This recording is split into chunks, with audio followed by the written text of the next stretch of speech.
Weekend's Dreamland is nothing short of amazing. First, I'm talking to Tim Good about the UFO cover-up, and then Linda has what is probably the single most astonishing report she's ever had. An apparent UFO crash in Decatur, Alabama a few nights ago, and an eyewitness to it with all kinds of detail. Don't miss it. First, we're going to talk about the UFO cover-up. Then we're going to see the UFO cover-up literally in action from an eyewitness. And what was that he saw on that stretcher in Alabama? Now, Linda and I are going to talk just for a moment about the Dreamland Festival, then we'll be back with Tim Good. Linda, why don't you tell us a little bit about what you're going to be doing at the festival? Well, in the last year, I came upon a story that has kept evolving in surprising and profound ways. And it is about May 28th, 1974, when I now have at least 7 eyewitnesses to military encounters with more than one non-human vehicle.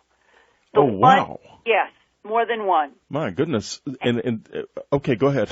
Yes, and the evolution of this story has been, I shared on Dreamland and Coast to Coast and Earth Files, the Paul McKeever family story about following a light in the sky after the kids saw it in the sky first, and the parents heard KKOB radio announce that there was an unidentified flying object in the sky over Albuquerque at around 9 p.m. on May 28, 1974.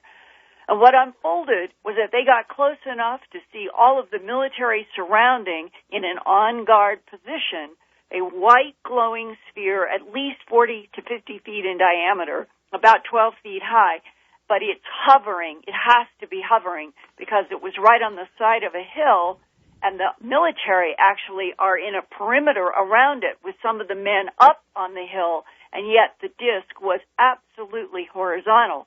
And wow. They encounter that rough police turn around, you are not to be here, and the family leaves with about half a dozen cars behind them who are also coming up to the police officer and being told to turn around. So they knew that there were many other people. Now here is what is a puzzling part of human psychology when it comes to the unidentified flying objects in the sky or on the ground of this planet for at least half a century.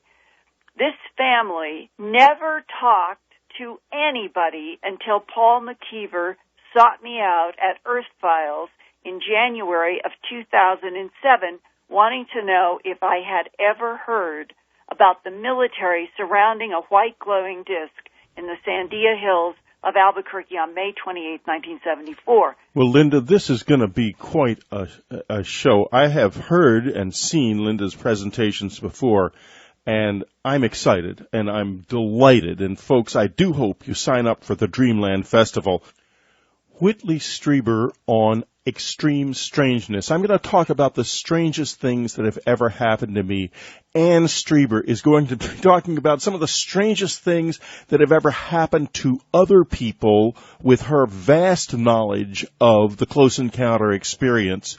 Jim Mars will be presenting his absolutely explosive hydrogen bomb of a new book, The Fourth Reich, for the first time, the Fourth Reich.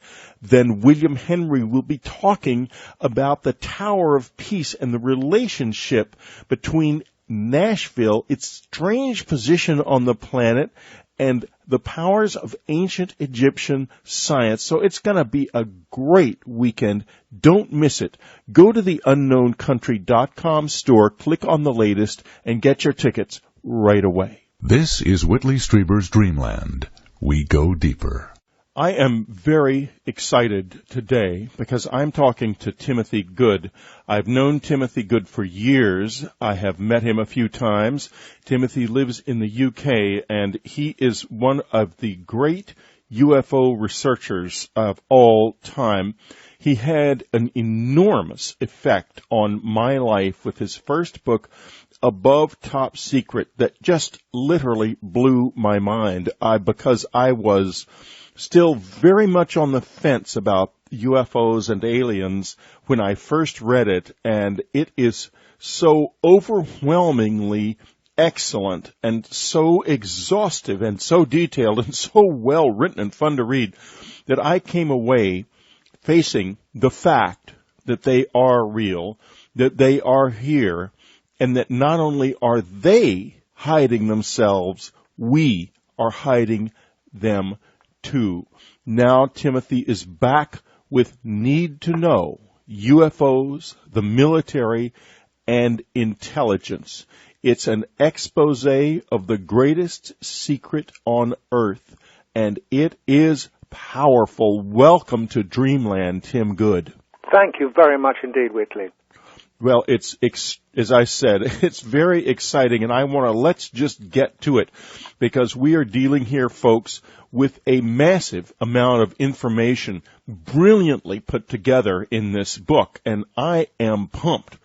Okay, and I know a lot of this stuff myself, and a lot of things that Timothy has worked on in this dovetail with my own research. And so let's start, Timothy, if you will, with someone I knew quite well, General Arthur Exon. General Exon is mentioned in your book, and I knew him because he was my uncle's commanding officer at Wright Field and then later at Wright Pat. He and my uncle together gave me the information that was the basis of my fictional book, Majestic. Yes. I could not make it factual because in your book, you stick to the facts of what General Exon went on the record saying. That's with Randall and Schmidt, yes. With Randall and Schmidt. Did you talk to him? Did you manage to talk to him? General Exon? Yeah. Oh, certainly, for hours. I would love to know what he told you. Well, I can certainly say what he told me and what my uncle told me. My uncle was among the officers who received the debris at Wright Field, he told me, when it came in, originally from Roswell in 1947, and was involved in the attempt to reassemble it, which degenerated very quickly into an attempt to simply figure out what it was, what the material was. Okay. But this is a direct quote from the first conversation I had with General Exon. He said, "Everyone from Truman on down knew that what had been found was not of this world within 24 hours of our finding it." Right. That is an absolutely direct quote. He talked a lot about the reasons for the secrecy, and I repeat that in my book, in Majestic, and the concerns that evolved over time about what was going on. But I really want to talk about. I want to get into that a little bit more later. But right now, I want to shift gears, if we can, and ask you in regard to the Roswell incident and to General Exon. What do you think we were dealing with there? Did we shoot this thing down, or did it crash? In my opinion, it was shot down, and possibly two of them came down. That's my opinion, and it's based on information provided by John Andy Kistner, who's a former representative for Las Cruces for your government, and right. He's also has a very good background in the aerospace industry, and so he has acquired a considerable body of information, which has led him to believe that the Roswell craft and some others were shot down. And the principal reason he believes that is because a friend of his saw the craft, or the one that was more intact, because one was mostly wreckage, as you know, very, very badly damaged, and the other one was less damaged, possibly the one that was found in the plains of San Agustin, which was in relatively good condition, so we're told. But in any event, there was a shell hole in a part of the craft, or at least certainly one shell hole, which was compatible with the particular types of shells that the Army would have been using at that time, and that's what convinced Andy, the information he received from his friend who'd seen this, that it was our people that brought it down. Now, what do you think the consequences of our attacking them might be? Well, definitely. I mean, the evidence is that we began shooting at them following the V-2 launches. Well, we'd already shot at them, as you know, in February 1942, when 1,430-something rounds of anti-aircraft ammunition was fired at them with no effect at all, when this giant craft and others were seen hovering over Los Angeles. But certainly in 47, in May 47, when we started to fire the test rockets, and they caused at least one of them to come down prematurely, the military responded, and when we started shooting them down, they began knocking our aircraft out of the sky and causing hundreds of accidents, not just in the United States, but worldwide. And there's some and that's quite a famous period, because I think there were more strange and unexplained aircraft crashes in 1947 of military as well as civilian aircraft than there ever have been. Do you know the numbers? From what I gather, there are so many strands of this of the cover-up. There's the technological acquisition of top-secret material from recovered craft. There's information obtained from aliens, because I am 100% convinced there has been an alien liaison program at a very restricted level to intelligence specialists, military, possibly corporate as well. I think this has to be a corporation. You can call it the Majestic Corporation for fun, if you like. And, of course, various other individuals, like technical intelligence specialists. People don't know the difference, realize that science is divided between scientific intelligence specialists and ordinary scientists who don't have any kinds of clearance at all. I mean, people say, well, surely, where's the scientific proof? Why are there no craft? It's astonishing that they would still be saying that. I mean, it's like, does one think that the scientists involved in the Manhattan Project with super sensitive compartmented clearances, because that was compartmentation of intelligence on need-to-know basis, was started by General Leslie Groves specifically for the Manhattan Project. So there were hundreds of scientists who knew what was going on, but they couldn't discuss it with their colleagues, obviously. So the same applies to the UFO situation. Exactly, and thanks to that brilliant General Groves, compartmentalization of intelligence. These were the people that came in the early days to deal with the UFO situation. Yes. They were ideally prepared for it, because they were dealing with the greatest secret on Earth, and the best place to bury a sensitive secret is in another secret, Right. They were prepared for it, and they were also warriors. They had just come from, most of these men were very actively involved in World War II. Yes. They were warriors. They knew the value and importance of secrets, and they found themselves in a situation where they were dealing with what they regarded as a virulently dangerous enemy in the Soviet Union. Yes. And correctly. And also with this strange unknown from the outside, and their instinct was overwhelming. They had to keep it all hidden. Yeah. Now, it's still hidden, though. And one really has to wonder about the wisdom of that at this point in time. And we're going to discuss that further in just a few moments. This is Whitley Strieber. We are back with Timothy Good, his new book, the startlingly powerful Need to Know UFOs, the Military and Intelligence. Timothy Good, about the best there is when it comes to the facts about the UFO cover-up. Timothy, is it wise to continue given all of the abduction stories? And it is quite apparent that these little fellows are not just flying around in anybody's sky.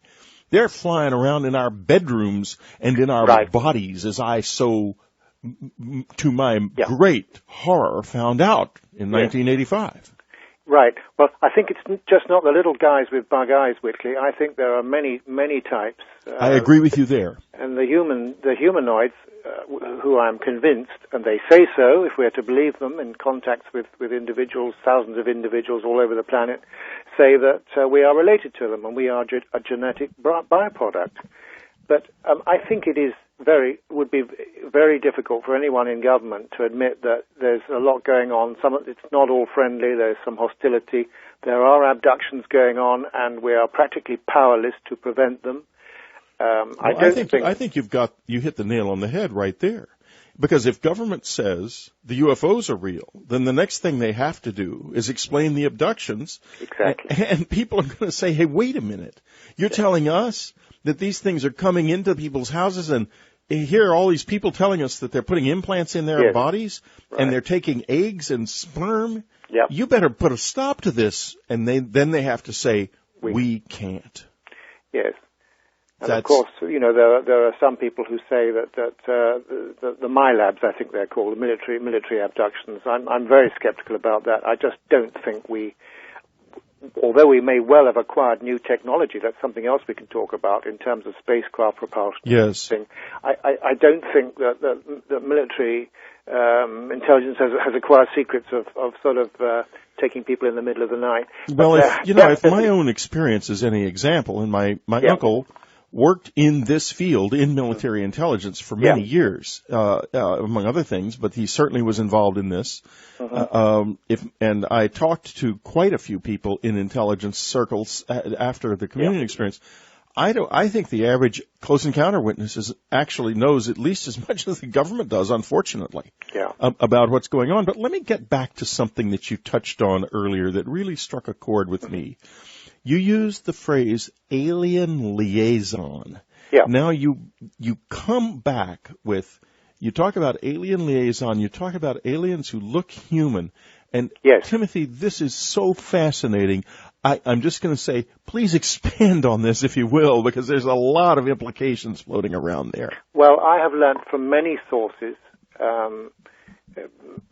both military and many civilian, that there has been a liaison program for a very long time, and it is essentially with the more human types. I hear stories of a liaison program with the bug-eyed entities. I'm not convinced by that, for the simple reason I think that your government and other governments who have some knowledge of this realize that there is a threat posed by some of these people doing the abductions.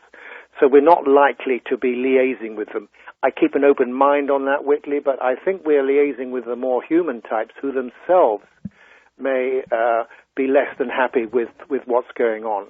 Well, and I think they all have a vested interest, for whatever reason, in this planet Earth. The more human types, some of them, as I've said in my book, I think might have been here millions of years longer than we have on our planet, and are definitely responsible for us in the genetic terms.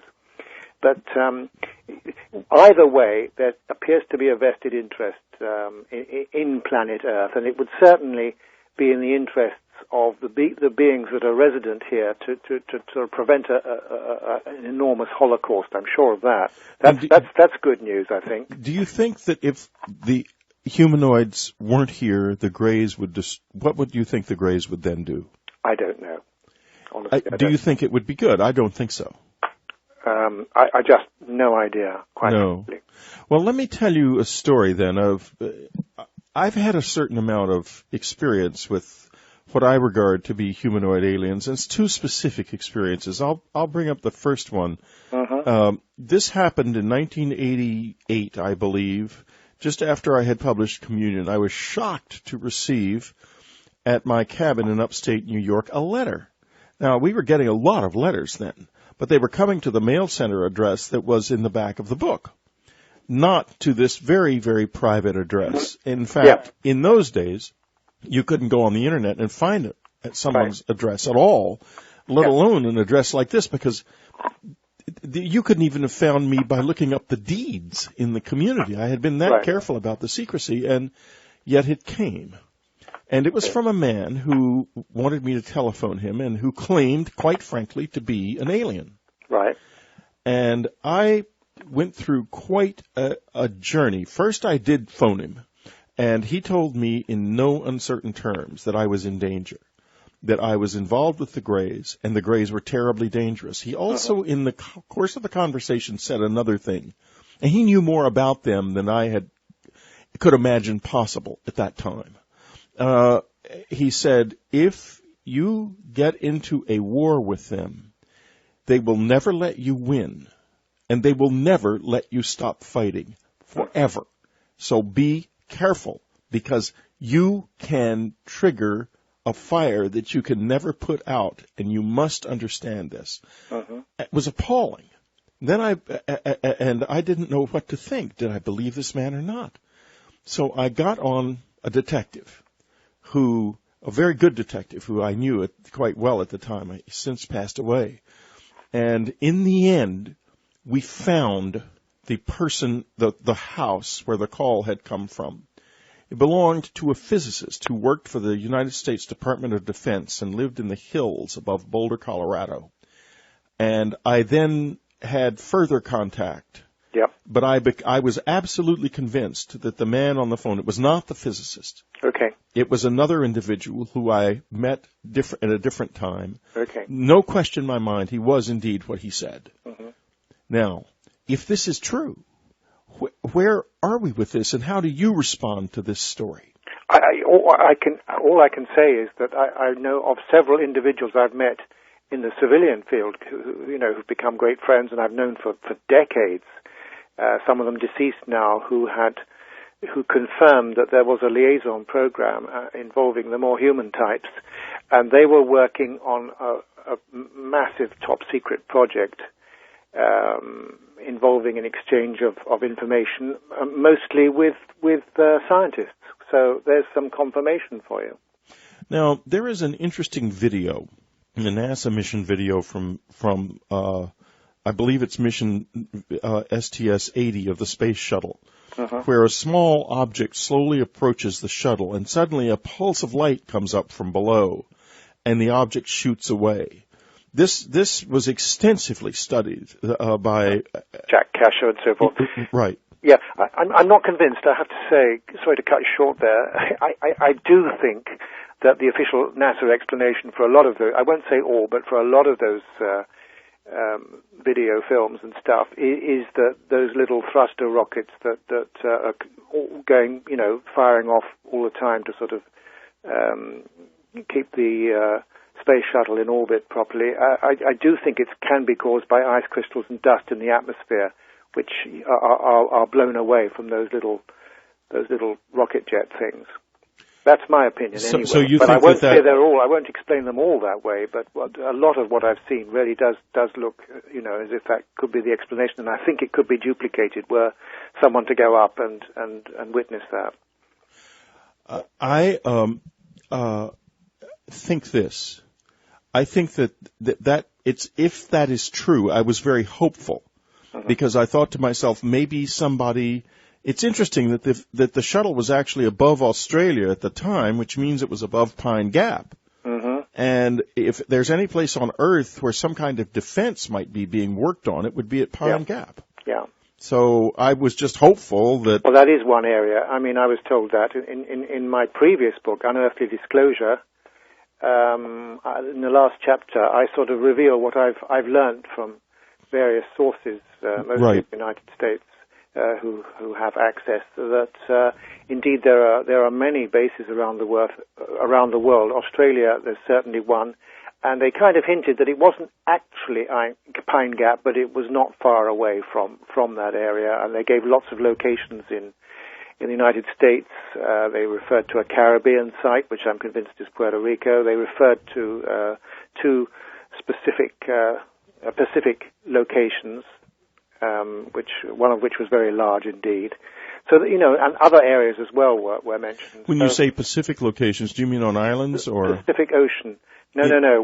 One was given to me as relatively, near Hawaii.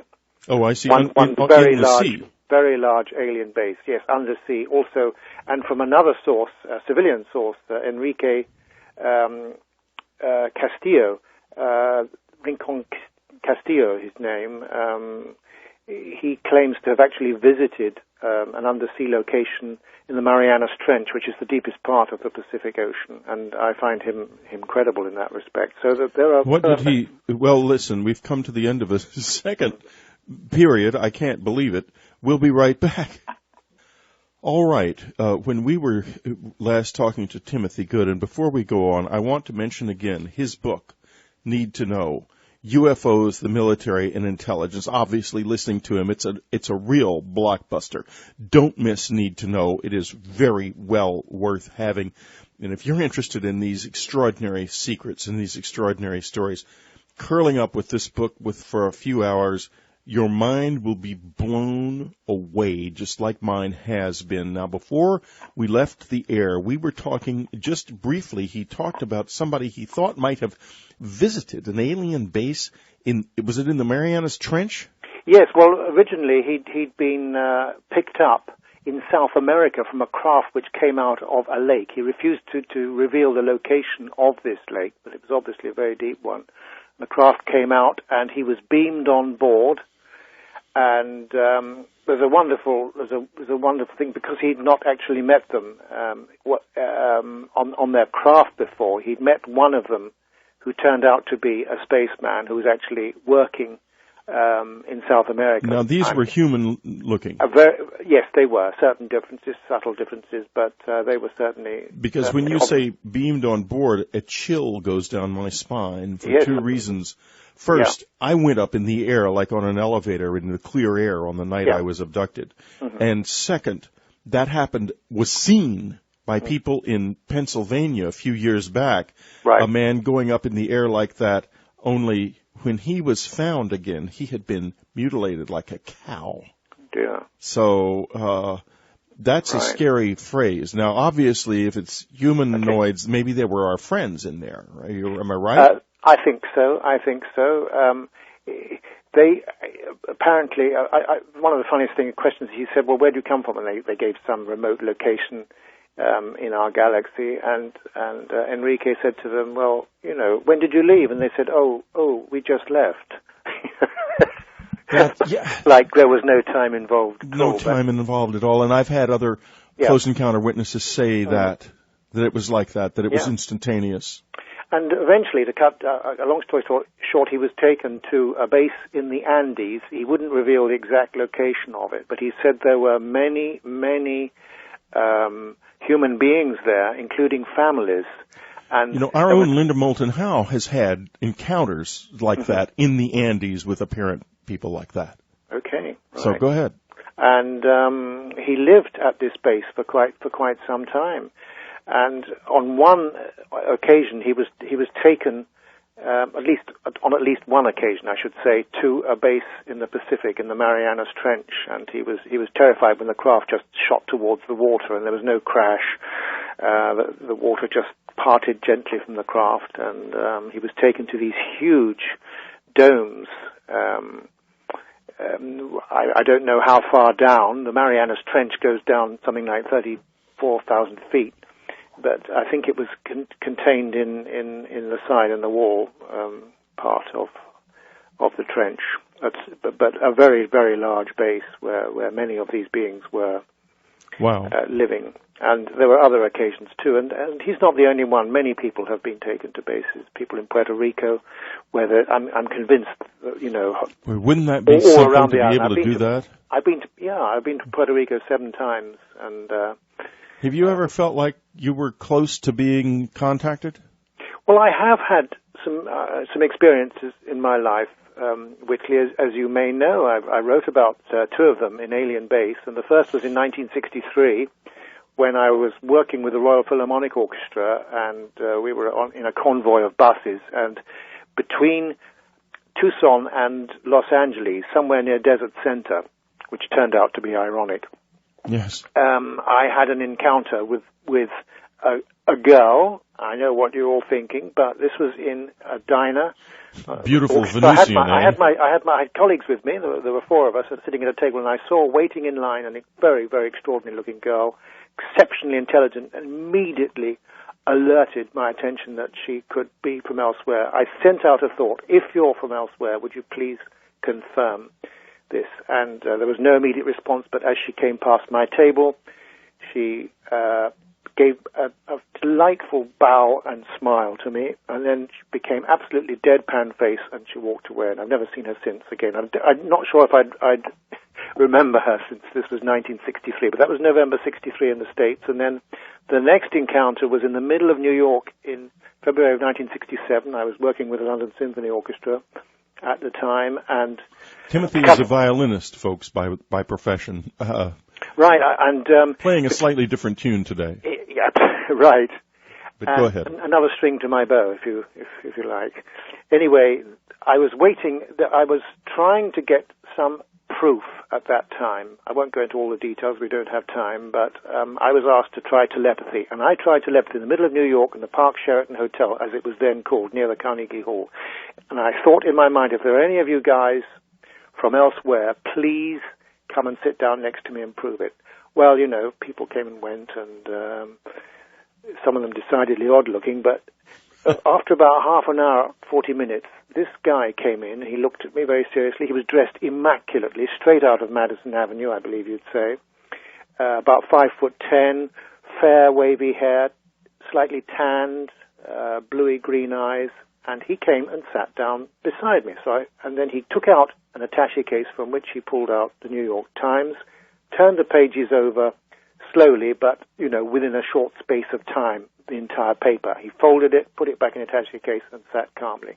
So in my mind, I transmitted to him, if you're from elsewhere, would you please take your right index finger and hold it to the right side of your nose? No sooner had I thought that, and he did that, and he kept his right index finger to his nose. Wow. Now then, people say to me, Whitley, you know, well, why didn't you talk to him? Well, two things. I mean, first of all, you know, the Brits are famous for not talking to people unless they've been introduced. Things aren't like that these days, I can tell you, but there's a sort of widespread belief among the Americans that that's the case. But in this case, I did not talk to him. I thought, he's going to give me the secrets of the universe. I did not know what to do. I was dumbfounded. And eventually, he got up, he looked at me very seriously, not smiling, not frowning, but he looked exceptionally intelligent, I have to say, and then eventually he left. I would recognize him if I saw him again. And those were two of a number of encounters I've had. Small number, I hasten to add. So that's really what, you know, it's no proof to anyone else, but it was proof to me, and it was the proof that I needed, my own personal proof, that there are beings from other worlds living among us.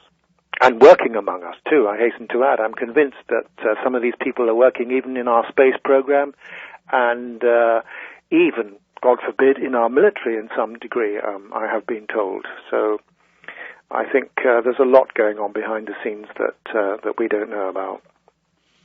Well, I would agree with you there for sure. You know, I have had a number of similar encounters, and oddly enough, yes, of these, 3 of them have been with children.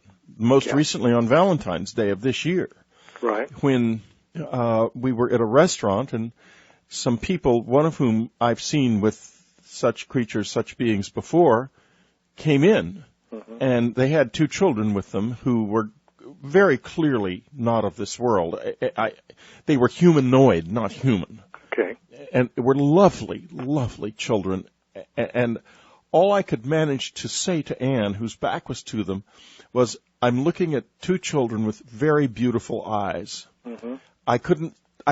I know how you felt after the experience in the hotel, because you should have asked, I should have walked up to them. Why didn't I walk up to them and introduce myself and say hello? And it just didn't work that way. No. Another time in May of 1989, 2 human beings came into my cabin in the middle of the night after I was awakened. I was wide awake when this happened, and put an implant in my left ear, which everyone on this show knows about. There's no point in my going through the details again. And folks, if you don't know about it and you're a subscriber, you can go in the subscriber section and watch the implant, and if you're removal attempt, and if you're not, you can watch it in the Edge section of unknowncountry.com. So it's a definitely documented thing. Yeah. But they were humanoid, and I don't think they were people. There's another thing that happened.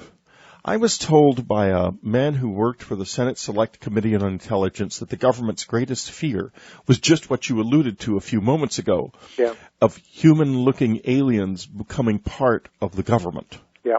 And I was having trouble at the time, a lot of trouble. He had told me that the World Trade Center was still up then, that the National Security Agency was watching what was being written on my computer from the tower, which overlooked our house. We lived in Brooklyn Heights at the time, and it just literally overlooked us.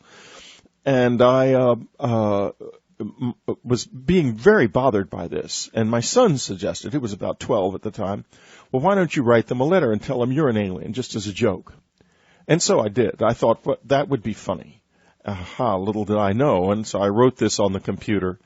The next morning, the little street we lived on was completely filled with unmarked cars.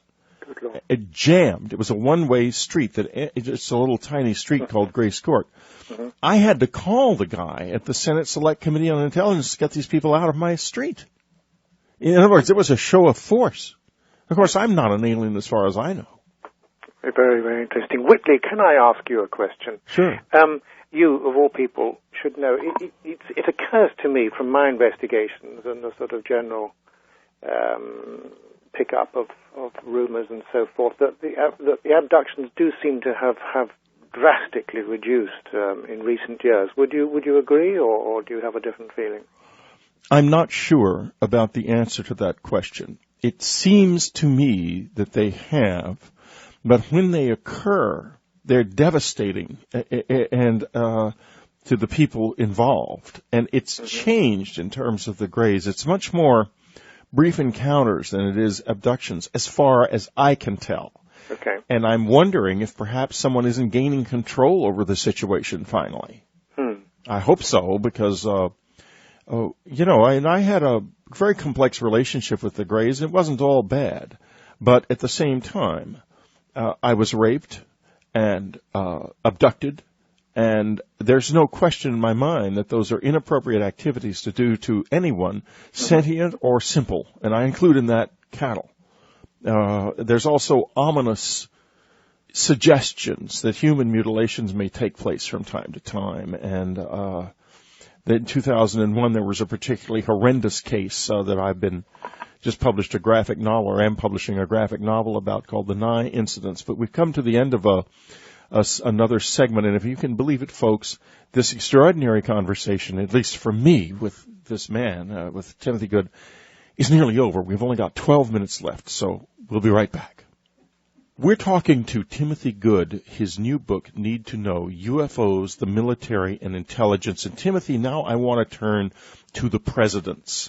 And folks, by the way, if you want to get even deeper into this particular area, don't miss Timothy's discussion with Jim Mars in the subscriber section. It's a wow. Now, I have always wondered about certain things, such as, did President Eisenhower, do you think, have some kind of a meeting at Muroc Field in February 1954? Yeah. Yes, he did. I'm absolutely convinced of it. I've got a little bit more information on that case, thanks to an American researcher. Bill Hamilton, I think, has done quite a bit of research on that and has added a few more names to the list. There's also Art Campbell has spoken to a guy who claims that 1 year later, in February 1955, there was another meeting with humanoids with Eisenhower at Holloman Air Force Base, New Mexico, whereas the previous one, as you know, was Muroc, later White Sands, New Mexico. Which became Edwards, I believe. Sorry, I beg your pardon, yes. Yeah. Not White Sands, that's New right. Mexico. Edwards Air Force Base, yes. California. So that story, I don't have all the details, but if you Google Art Campbell, there is a story of that. I don't know if it's true, but certainly it appears to be credible to me. And I think other presidents may well have had encounters as well. I'm sure of that. Like Nixon, for example. Well, I know a certain amount about Nixon's encounter because Jackie Gleason's wife yes. told me about it personally. Beverly McKittrick. You know. Yes, she was. She told me that Nixon had taken Jackie Gleason. Well, you know the story as well as I do. Yes, Why don't you tell this? Well, it was one night. Gleason, who was a very fine musician, by the way, as well as a great comedian, he came back, and according to Beverly McKittrick, he was absolutely white, and he confessed that Nixon had taken him to the Air Force Base. I'm trying to remember the name of it off the top of my hat now. Oh dear. Well, anyway, it was in Florida. I think it was Tyndall, wasn't it? It wasn't Tyndall Air Force Base. No, it wasn't far away. But at any rate, he said that he had been shown actual alien bodies at this base. And I'll pick up that actual area for you in a moment. I'm afraid I'm going to have to look in my index for that one. But it is very interesting. At any rate, I find that a very, very convincing story. And we don't know how many other presidents have had encounters. I think that Reagan was certainly very well informed.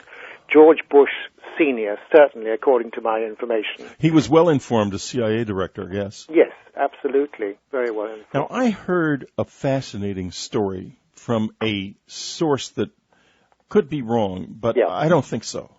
This is from someone who knew the Reagans for years and years. Yeah.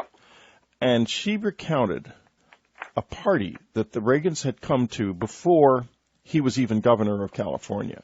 Yeah. And they came staggering in late. They had driven across Mulholland Drive in Los Angeles, which is in those days was quite an isolated, almost a country road, and high up in the mountains. Right. And they reported that they had seen a landed flying saucer, and they had missing time, a lot of it, over an hour. Right. Interesting. Isn't that fascinating? Absolutely. So, I just, and you have to wonder then, and you talk about Reagan a little bit more with Jim in the subscriber section, but wasn't he particularly open to this subject? He was, because he'd had two encounters with UFOs. The most famous one when he was governor of California, in his governor's plane, and there was a journalist, a Wall Street Journal reporter on board, and Reagan started talking to him excitedly about his interest in the subject, and suddenly realized he was talking to a reporter and clammed up. But I mean, it was evident to everybody on the plane that this was a genuine UFO, and Reagan had ordered his plane to pursue it, and of course they couldn't catch up with it. Right. And there were other events as well. I think he was very well informed, and I have to think that he discussed the subject with Lady Thatcher, former British Prime Minister Margaret Thatcher, who was asked by Georgina Bruni, who wrote a book called You Can't Tell the People, she asked Lady Thatcher about UFOs.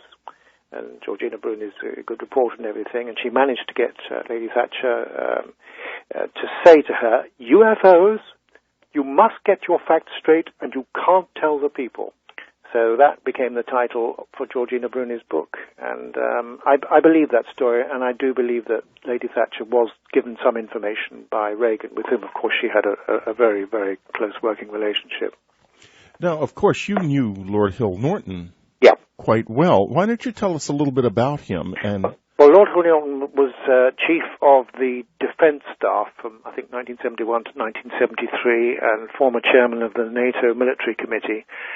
And he's never seen a UFO in his life, but he became aware that there was quite obviously a cover-up going on, and he always claimed he never knew the reason for it, and I do believe him. But he put me in touch with all sorts of people who he thought might be able to help, but we were never able to nail anything down really, really specifically regarding the Brits, except that the Americans are in control of the flow of information. I don't forget Air Marshal Sir Peter Horsley, who was a former deputy director of Strike Command, who in 1954 had a 2-hour meeting with an extraterrestrial being in the middle of London, arranged for him via a British Army general. An outrageous story, but the point is that I knew him. I had several conversations with him in person, and he told me that even though he had top secret atomic clearance, which is a special compartmented clearance level, and he could never find out about the UFOs with the Americans, even though we share a lot of intelligence with them. And they said, sorry, Peter, we can't go down that road. That's subjects off limits. So, well, General Exon General Exon told me that he had been, until he became base commander at Wright Field at Wright Pat by then in 1964, until 1963, he was liaison between the Air Force and what he called the Unholy 13, which is That's right, yes. A reference to a movie called The Unholy Three, which was Lon Chaney's only talkie. Okay. Oh, I didn't know it came from that. Yeah, and, well, you have to see the movie if you can figure out what the connection is, but I can't. But apparently there was one, because in his mind. Mm-hmm. Anyway, he said that as late as 1989, he was still going to write to meetings. Yeah. And the reason was, he said, a lot of this stuff is so secret, it can't even be written down, and they rely on memory, word-of-mouth transmission. Yep. And that's extraordinary. Yes. Do you have any idea why that level of secrecy? It's like if they spilled the secret accidentally, the whole world would blow up or something. It's so ominous. I don't know about that, but it is certainly the most sensitive subject in the intelligence community, and access is severely restricted, as you know. Well, Timothy, we're coming to the end of our time together, and I want to know what you're up to now. I suspect you must be sort of in a state of recovery from finishing this. I am indeed.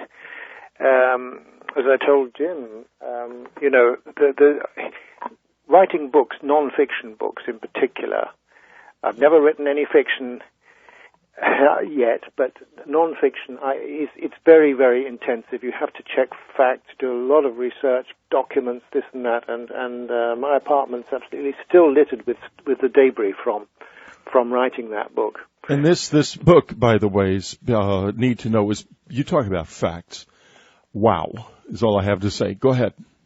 All I can say regarding that, we'll go back to Jackie Gleason briefly. That took place at Homestead Air Force Base. That's right, Homestead it was, yeah. Yeah, which is interesting, and, I've heard from several sources, including my source who told me the story, which I relay to Jim about President Kennedy's trip to a certain Air Force base in Florida, which I have named, right. That the bodies are moved periodically. Don't ask me why, but the bodies are moved periodically. I had one thing with regard to the military and those bodies, which was I was aware of the fact that I knew some people who knew someone who had connection with those bodies. Mm-hmm. And I was invited to a party by some elderly retired Air Force types at a retirement center, and we went to the party, and to my amazement, they had blaring rock and roll playing, and these are Tommy Dorsey types. They weren't right. And so we were there and trying to enjoy ourselves despite the decibel level, when suddenly someone came up behind me, a male voice said, "Don't turn around. I just want you to know that I saw the bodies, and I have worked with them, and they were a form of vegetative matter, and we don't understand them at all." And 5 minutes later, everyone said they were tired, and the party ended. And I, like my contacts with my uncle and Arthur Exon, I'm not sure whether I was being skillfully disinformed or not. And if you read Majestic, when I say disinformation, the reason is that the CIA comes out as the bad guys who are keeping the secrets, and the Air Force is the good guys who would like to tell all. Right. And I just wonder whether those facts were absolutely on the nose in terms of the history of the event, of the thing. Yes, I'm not convinced by the vegetative matter as No, neither am I. No, but it does suggest that there were bodies found. Sure. Well, Timothy, we have come to just about to the end of our time together, and before we go, I know you have spoken. He's spoken in some very interesting places among them. He has spoken at the headquarters of the French Air Force. And was that in connection in any way with that remarkable document, UFOs and National Defense, the French document? Not at all. It No. was purely a private get-together. There were supposed to have been a few generals there, but at the last minute they had to go to some other more urgent meeting. But it was quite productive, very relaxed. The only thing I'm not allowed to say is the names, obviously, and the actual office involved. But What did you discuss?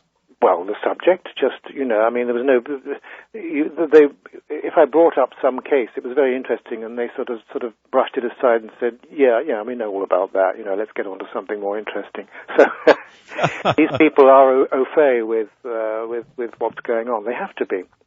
And when you talked at the Defense Airborne Reconnaissance Office at the Pentagon, what was that like?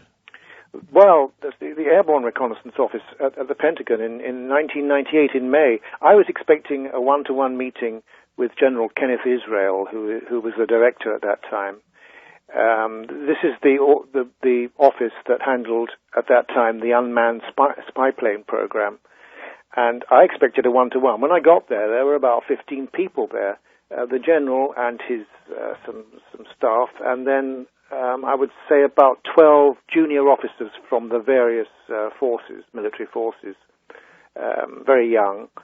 And I had no idea that I would be expected to give a kind of presentation after General Israel had told me, this is what we do, Tim, this is what we do with Timothy, this is what we do with our UAVs, unmanned aerial vehicles, and so on, and then now over to you. So I really didn't know what to say, except I just said that we are dealing with a very, very sensitive subject quite clearly, and this, and I gave a very, very brief resume, very brief indeed, about pilot sightings and officers and interest in the military and everything, and then he kind of, in a very jokey way, disputed it, saying, I've never met anyone who's seen us flying, so there's no one in this building interested in everything. But then things sort of kind of changed. He said, I've never had a book on the subject, and at that point it was the cue for me, because he knew I was bringing a book for him. And I gave him Beyond Top Secret, which was an updated version of Above Top Secret. And he lifted it up and said, hey, fellas, look, Beyond Top Secret, wow! And he went through it, and he was saying, oh, no. And then he said, Timothy, I have to say, you've done some very serious research here. This is not to ridicule it.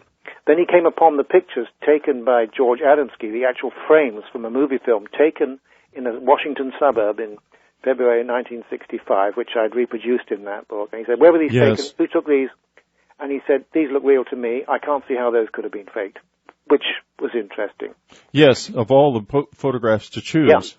Yeah, and that was interesting in itself, that yes. case. I don't have time, but I mean, Adamski actually worked for the United States government. He held a U.S. government ordnance card which gave him access to any bases in the continental states and probably abroad as well. Very, very interesting man, controversial in many respects. But anyway, when the meeting had finished, General Israel said, I think you'll find that a lot of research done with the Office of Special Investigations and the Air Force. And he said, do you have any contacts there? And I said, yes, I do, as a matter of fact. He said, yes, I think you'll find the concentration of effort is there, because this is more a police matter than a national security matter. Well, as I wrote in my book, maybe, but I think it's both. It's both a national security matter and a matter for policing. Well, thank you so much, Timothy, for an absolutely enthralling experience. Need to know UFOs, the military, and intelligence. If you don't miss this one, folks, this is very, very extraordinary stuff, and it's beyond conviction at this point. You read this, you begin at last to get a big enough picture to understand. We'll be right back. It's not often, and in fact, this is the first time in my career that I can say that we are about to report a possible UFO crash that happened just a few days ago, but that is exactly what Linda's report this week is about.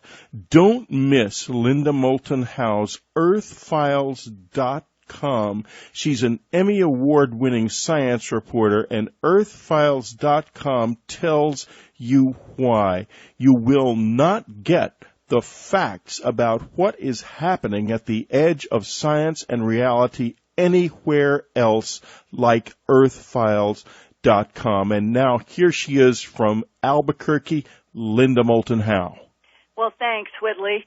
It was on Saturday, April 26th, that TV stations in Huntsville and Decatur, Alabama, carried news stories about dozens of people the night before, on Friday, April 25th, who called Decatur police and fire departments about strange lights in the Decatur sky around 11 p.m. Strangest of all was what happened over on 8th Street at the Brookhaven Middle School's Aqua Dome parking lot. Police cars and fire trucks on the ground and at least 3 military helicopters in the air were all concentrated on a single ambulance that had a stretcher waiting to be put in the ambulance.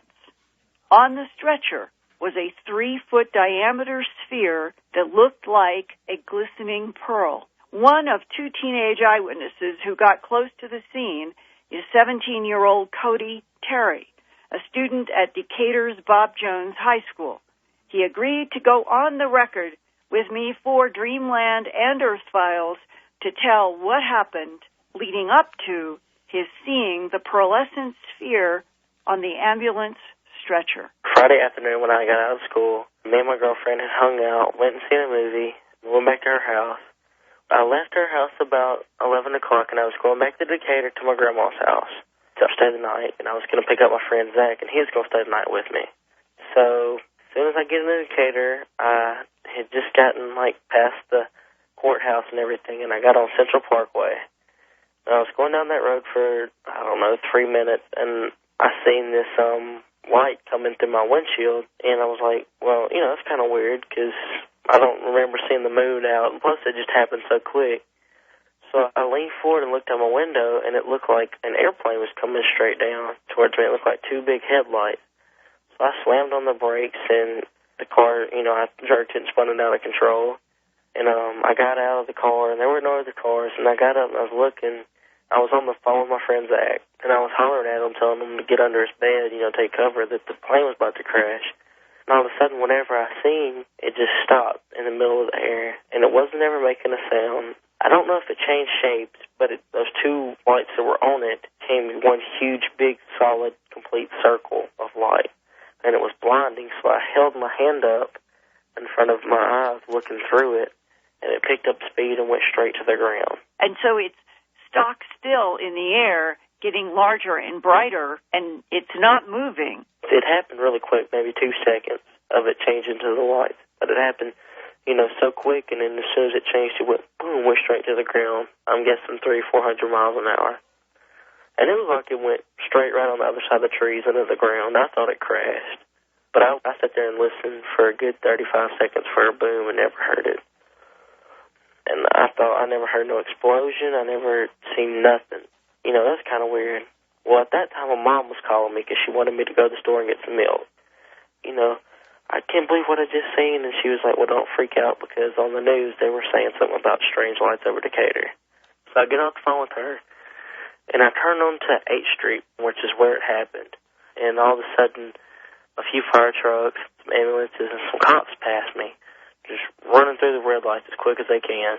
Figured they were going to whatever I seen, but I just wasn't sure. So I go to my friend's house, I'm telling him, and all of a sudden we hear just like doo, doo, doo, doo, doo, helicopters coming everywhere. We go outside, and I've seen 1 helicopter. To me, it looked like there were 2 more beside it, black helicopters. So we jump in the car and we go down there, and by the time we got down there, they had already landed, and the fire trucks were in the middle of the road. So we parked in the driveway, and we jumped a fence when we were sitting there watching by an apartment. And I was so close, I could have threw a rock at it. I was within 15 feet of it, and there was just in this little parking lot, and there was the helicopter on the ground, which was the med flight helicopter, but there were 2 more in the air that had already flown off when we were going there. There was the ambulance in the back of it facing the road, and nobody had come outside yet. Me and my friend were the first ones watching it. You got the ambulance, and then they got the stretcher behind the ambulance. And I made sure to look at that stretcher because I knew at that point, it was either going to be something that I seen in the air or somebody got hurt. And I looked at the stretcher and I seen, the best I can describe it is it was a giant pearl. It looked like a spear. It looked like the color of a diamond and a pearl. I mean, it was just, really bright, reflected light. And the two guys that were back there, it looked like they were dusting on it or doing something. And they stuck it in the back of the ambulance. The helicopter took off. Well, as weird as the ambulance and the fire trucks were from Decatur. And I recognized this fire truck because it's the fire truck that's down the house from my grandma's house. And it went towards Huntsville, too. The whole thing's weird, but, that's just, kind of makes you know something's up. And what was the diameter of the very shiny sphere? It was small enough to fit on the stretcher. What size are we talking about? 3 feet in diameter, 4 feet in diameter, what? I'd go to say 3 feet, 3 to 4 feet. Okay, so there is a hospital stretcher, and on it is a approximately 3-foot diameter perfect sphere. Would you say that the surface of the sphere was like a mirror? Sort of. It was more like, when you look at a pearl, it looked like that. But when the light hit it, it reflected off like a diamond does. So it was sort of white. Correct. What light shone on it that then reflected like a diamond? Just the light out of the ambulance, when they have the doors open and that light. So you saw it like a white pearlescent pearl, and then what? They opened up the doors and light came on it, and then you saw like it sparkled? Right. Sort of like a crystal. The people that were around the sphere on the stretcher, how were they acting in relationship to the sphere? Well, I don't think any of them seen it, because when all this was happening, my friend went and he asked her what was going on, and she, didn't have a clue. And she was, the closest one up there, and she was like, I don't know, they wouldn't tell us anything. And then the news reporter guy walked around door to door and asked, and nobody had seen it. So it's just me and my friend, and he won't say anything to anybody. He's too nervous. But somebody had to get the sphere and put it on the stretcher, so where are the people who got it and put it on the stretcher? Well, I believe that was, either the military or the cops, whoever got there. Mm-hmm. But what you're saying is you never got to see the policeman or the med techs or anybody interacting with the sphere. Yeah. I don't know who the two guys were. They worked for the city or the government, military, whoever they were. And they had on, white suits. Like you would use if there was contamination and you might put on radioactive protection suits? Something like that. They didn't have any gas masks, though, They just had on just white, real long suits all the way down to their feet. To me, it looked like they were dusting it. The only thing I could think of was maybe dirt, had some kind of machine dusting off dirt off of it. And what were they dusting it with? I couldn't tell. It didn't look like a regular handheld broom, but it didn't look like nothing too high-tech. So I figured it was something that, some kind of technology I don't know about. Did you see either or both of these men in the white protective suits extend their hands onto the sphere?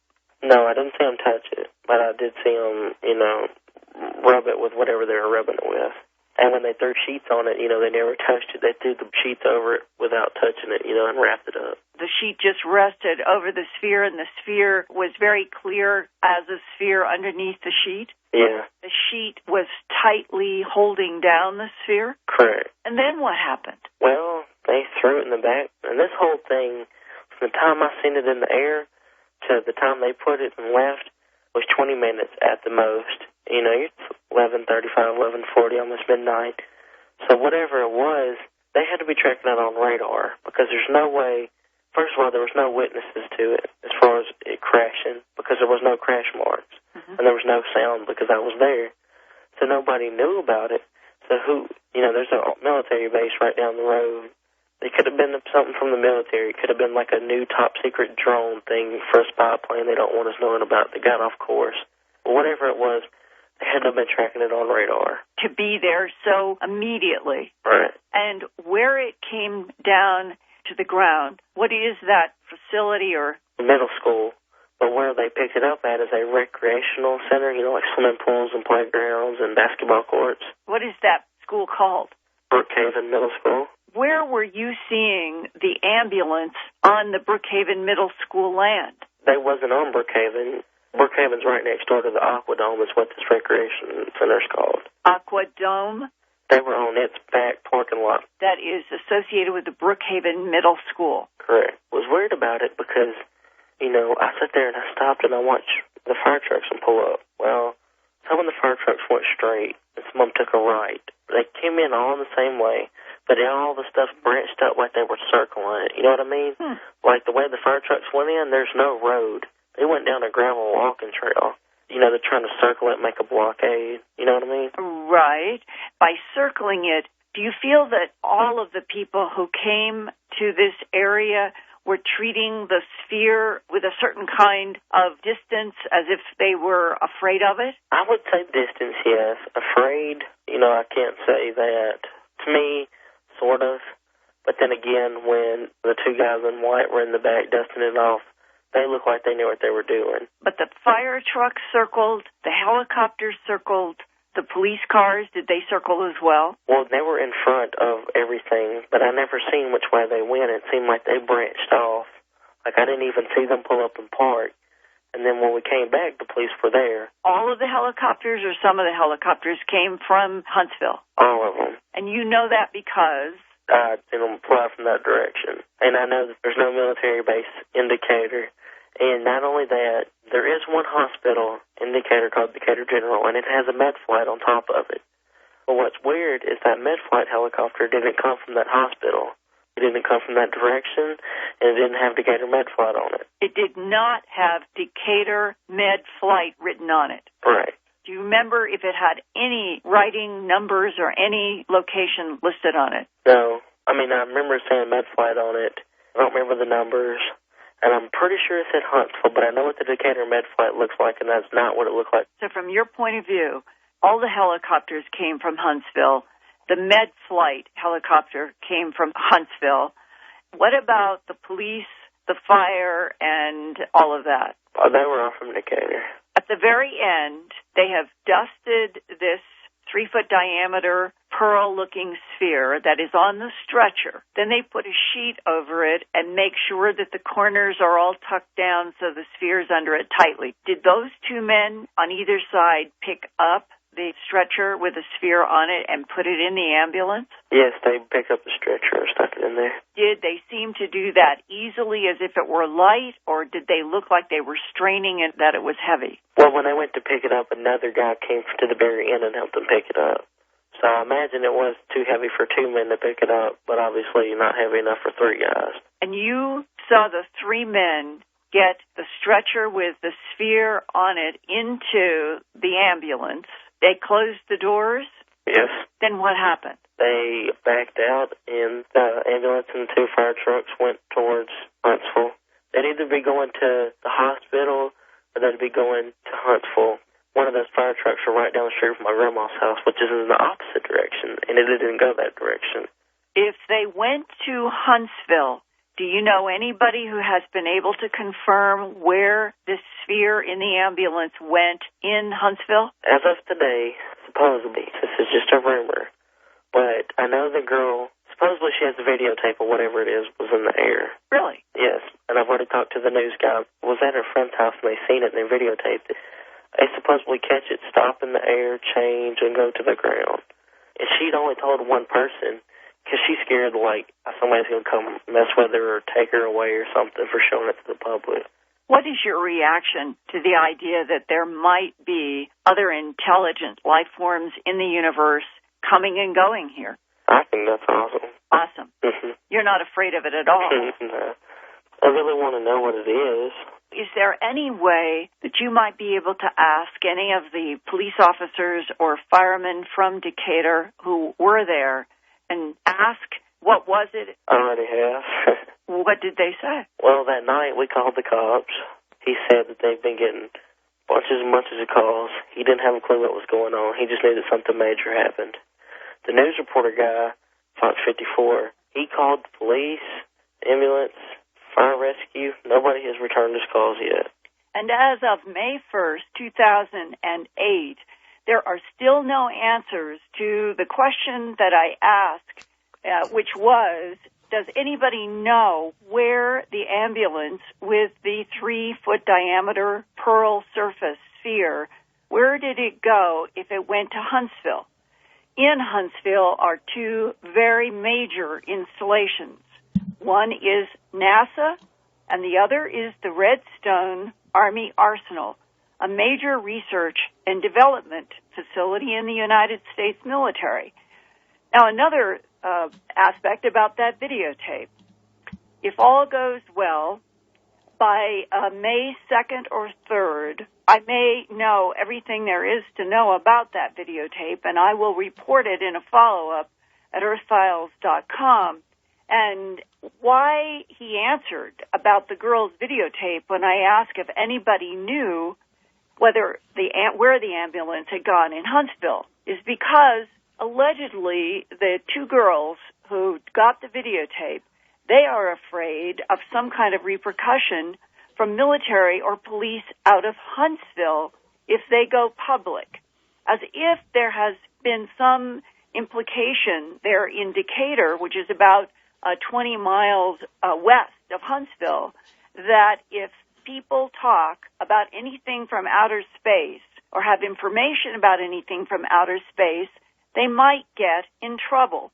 And then finally, it is so odd that the timing of this, whatever it is, whatever has happened in the Decatur, Huntsville, Alabama area on the night of Friday, April 25th, in the week following, I received information from a man who is currently serving in the military on the East Coast. And he called to tell me that he had been in a sphere that was called lighter-than-air technology. He thinks it is made by the United States government, but he is not certain because even in the command in which he works, there are references, top secret, off the record, to back engineering of extraterrestrial technology, but he has no proof.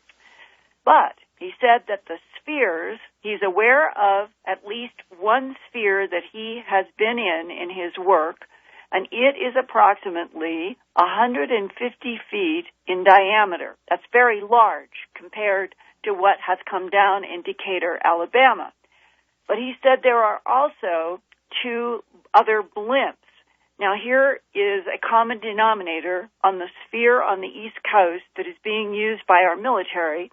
It has a mirrored surface so that when you look at it, especially at night, it has a very shiny appearance.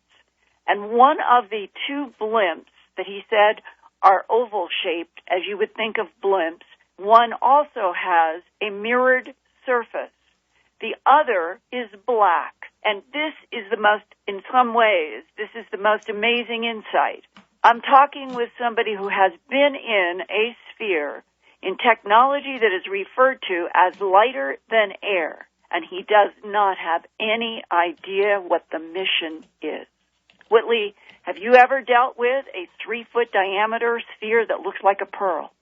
Linda, I have got many stories of such spheres between 3 and 5 feet in diameter that are shaped, teardrop shaped, and look like pearls. People see the grays come out of those spheres quite routinely and have for years.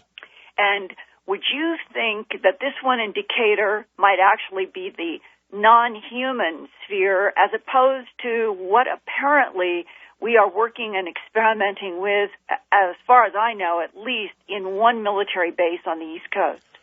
Oh, I would think that this is ours. I hope it is. I hope we are at last making some progress with this technology. I know from what my uncle told me that they made absolutely not heads or tails of it in 1947.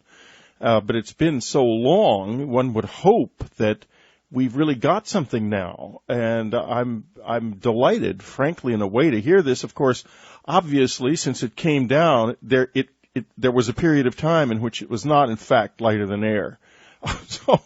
Right, and if it were lighter in air, as this man explained, the object itself can be heavy and can have weight in it, but they put in some sort of gas, some very special gas that makes it lighter than air. And Whitley, something occurs to me now. The Zamora case in 1964 in Socorro, New Mexico, Lonnie Zamora, a police officer, was chasing a speeder, and he heard something coming down out of the sky, and I'm deep in the Whitley Strieber brain encyclopedia right now. It was a shiny oval object. That's what Lonnie Zamora saw. It was a large egg-shaped object, but it did put down those erector set legs. It was bigger than this, yes. And it was really in the category of the craft that people have encountered. But recall also there were two figures in white coveralls standing near it, apparently inspecting it. Yeah, I know. It's confusing about that. I mean, the point is that it's not exactly the same, but there's a similarity between these two cases. Well, if this that just came down in Decatur on April 25th were in the category of the gray sphere that you're familiar with, what is your understanding of what the gray entities do with these spheres? I think they're used, they travel in them. I think that they are short-range transportation. And so it may be the reason why the military got there so fast.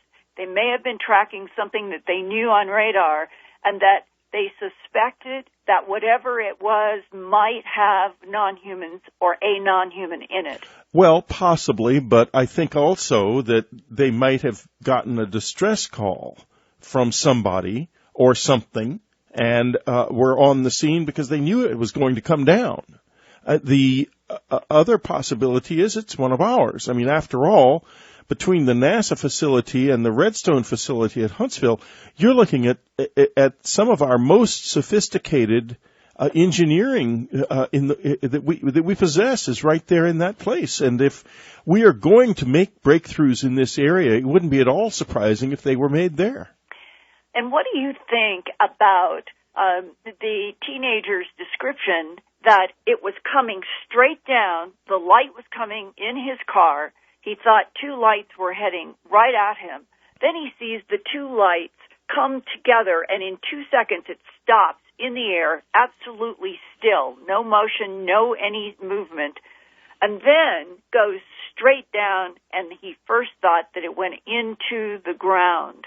Whatever this is, what would be the reason for that fast, rapid acceleration right into the ground? Well, one reason would be is that they are heavy as they can be. And I think that the cases that Dr. Vallée analyzed in France showed that the things when they landed, when they were on the ground, they were very, very heavy. So if this thing's ability to keep itself in the air was failing, it would, once it got close to the ground, maybe it would drop very quickly. Linda, we're coming to the end of our time together, so I'm going to have to stop it here. But I want to say, folks, obviously we're right on top of this story. You can count on Earth Files, Linda.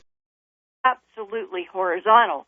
And wow. They encounter that rough police turnaround, you are not to be here, and the family leaves with about half a dozen cars behind them who are also coming up to the police officer and being told to turn around. So they knew that there were many other people. Now here is what is a puzzling part of human psychology when it comes to the unidentified flying objects in the sky or on the ground of this planet for at least half a century. This family never talked to anybody until Paul McKeever sought me out at Earth Files in January of 2007, wanting to know if I had ever heard about the military surrounding a white glowing disk in the Sandia Hills of Albuquerque on May 28, 1974. Well, Linda, this is going to be quite a show. I have heard and seen Linda's presentations before, and I'm excited, and I'm delighted. And, folks, I do hope you sign up for the Dreamland Festival. Whitley Strieber on Extreme Strangeness. I'm going to talk about the strangest things that have ever happened to me. Ann Strieber is going to be talking about some of the strangest things that have ever happened to other people with her vast knowledge of the close encounter experience. Jim Mars will be presenting his absolutely explosive hydrogen bomb of a new book, The Fourth Reich, for the first time, the Fourth Reich.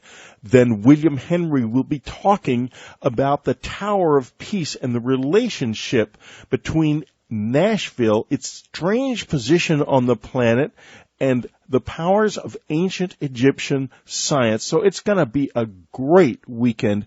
Don't miss it. Go to the unknowncountry.com store, click on the latest, and get your tickets right away. This is Whitley Strieber's Dreamland. We go deeper.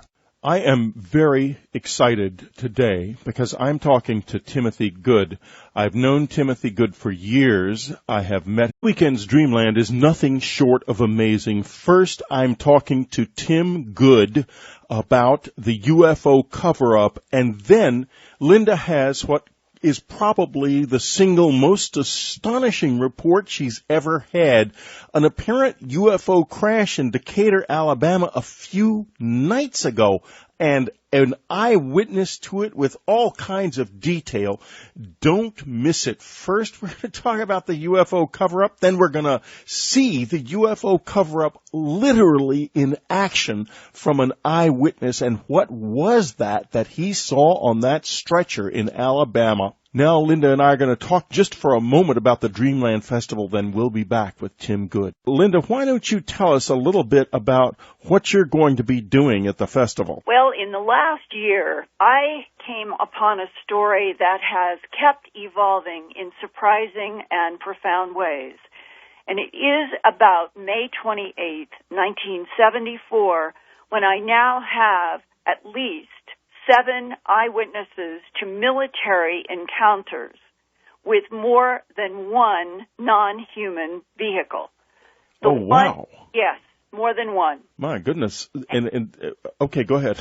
Yes, and the evolution of this story has been, I shared on Dreamland and Coast to Coast and Earth Files, the Paul McKeever family story about following a light in the sky after the kids saw it in the sky first, and the parents heard KKOB radio announce that there was an unidentified flying object in the sky over Albuquerque at around 9 p.m. on May 28, 1974.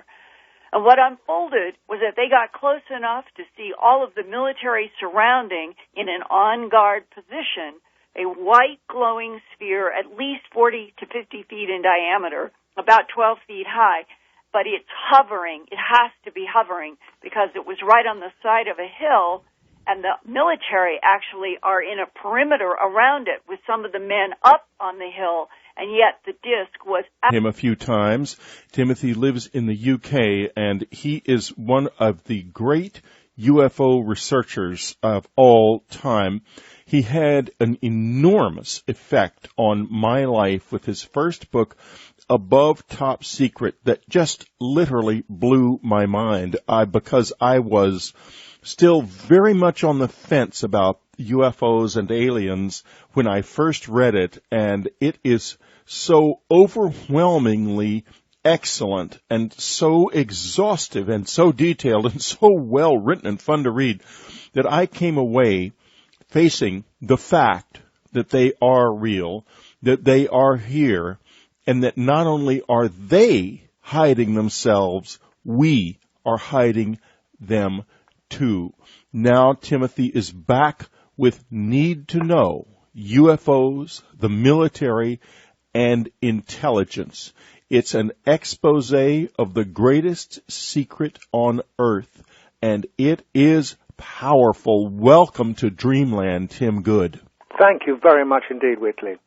Well, as I said, it's very exciting, and let's just get to it, because we are dealing here, folks, with a massive amount of information brilliantly put together in this book, and I am pumped.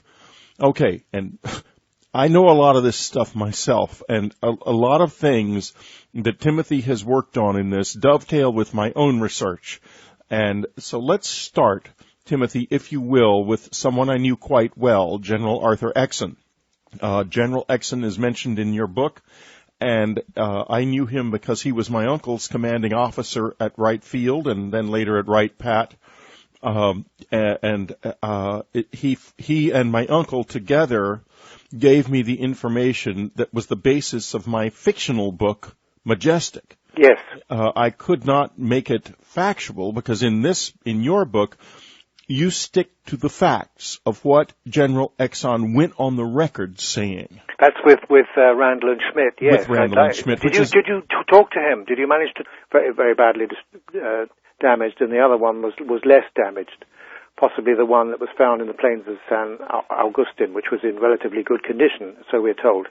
But in any event, there was a shell hole in a part of the craft, or at least one, certainly one shell hole, which was compatible with the particular types of shells that the Army would have been using at that time. And that's what convinced Andy, the information he received from his friend who'd seen this, that it was our people that brought it down.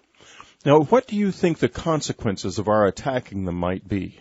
Well, definitely. I mean, the evidence is that we began shooting at them following the V-2 launches.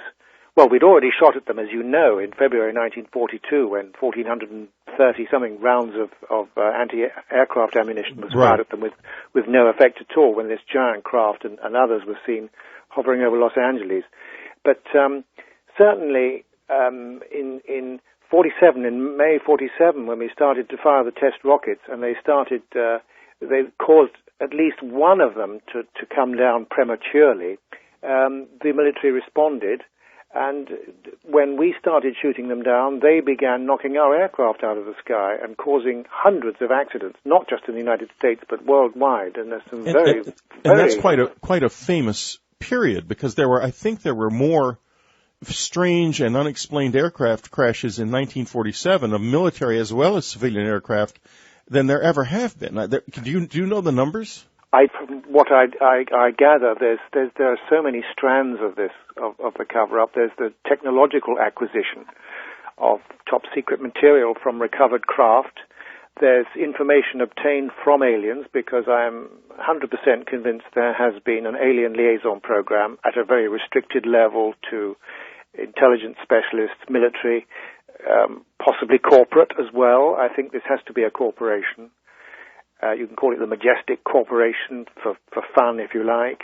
And, of course, various other individuals, like technical intelligence specialists. People don't know. Talk to him? General Exxon? Yeah. Oh, certainly, for hours. I would love to know what he told you. Well, I can certainly say what he told me and what my uncle told me. My uncle was among the officers who received the debris at Wright Field, he told me, when it came in originally from Roswell in 1947, and was involved in the attempt to reassemble it, which degenerated very quickly into an attempt to simply figure out what it was, what the material was. Okay. But this is a direct quote from the first conversation I had with General Exxon. He said, "Everyone from Truman on down knew that what had been found was not of this world within 24 hours of our finding it." Right. That is an absolutely direct quote. He talked a lot about the reasons for the secrecy, and I repeat that in my book in Majestic, and the concerns that evolved over time about what was going on. But I really want to talk about. I want to get into that a little bit more later.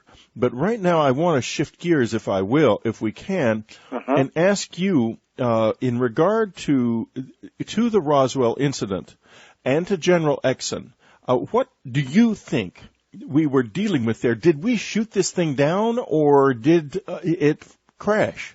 In my opinion, it was shot down, and possibly two of them came down. That's my opinion, and it's based on information provided by John Andy Kistner, who's a former representative for Las Cruces for your government, and right. He also has a very good background in the aerospace industry, and so he had acquired a considerable body of information, which has led him to believe that the Roswell craft and some others were shot down. And the principal reason he believes that is because a friend of his saw the craft or the one that was more intact, that, you know, because one was mostly wreckage, as you know,